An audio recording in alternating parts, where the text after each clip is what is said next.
গঙ্গানগরস্থিত ভারতীয় জনতা পার্টির বাগবাসা মণ্ডল কার্যালয়ে আয়োজিত প্রস্তুতি বৈঠকে উপস্থিত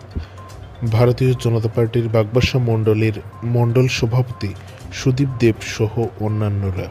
25শে ফেব্রুয়ারি রবিবার দুপুর আনুমানিক 12টা 30 মিনিট নাগাদ উত্তর ত্রিপুরা জেলার 55 বাগবাসা বিধানসভা কেন্দ্রের অন্তর্গত গঙ্গানগর এলাকায় অবস্থিত ভারতীয় জনতা পার্টির 55 বাগবাসা মণ্ডল কার্যালয়ে লোকসভা নির্বাচনকে সামনে রেখে আগামী দিনে বিভিন্ন কর্মসূচিকে কেন্দ্র করে ভারতীয় জনতা পার্টির বাগবাসা মণ্ডল যুব মোর্চার উদ্যোগে একটি প্রস্তুতি বৈঠক অনুষ্ঠিত হয়, যেখানে এই প্রস্তুতি বৈঠকে উপস্থিত ছিলেন ভারতীয় জনতা পার্টির বাগবাসা মণ্ডলের মণ্ডল সভাপতি সুদীপ দেব মহোদয়।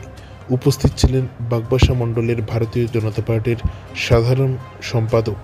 বিশ্বজিৎ নাথ কনক সহ যুব মোর্চার অন্যান্য কার্যকর্তাগণ। মূলত লোকসভা নির্বাচনকে সামনে রেখে যুব মোর্চাকে সাংগঠনিক দিক দিয়ে আরও কীভাবে শক্তিশালী করা যায়, যুব মোর্চার আগামী দিনের বিভিন্ন কর্মসূচি, সেই সকল বিষয়ে বিস্তারিতভাবে আলোচনা করেন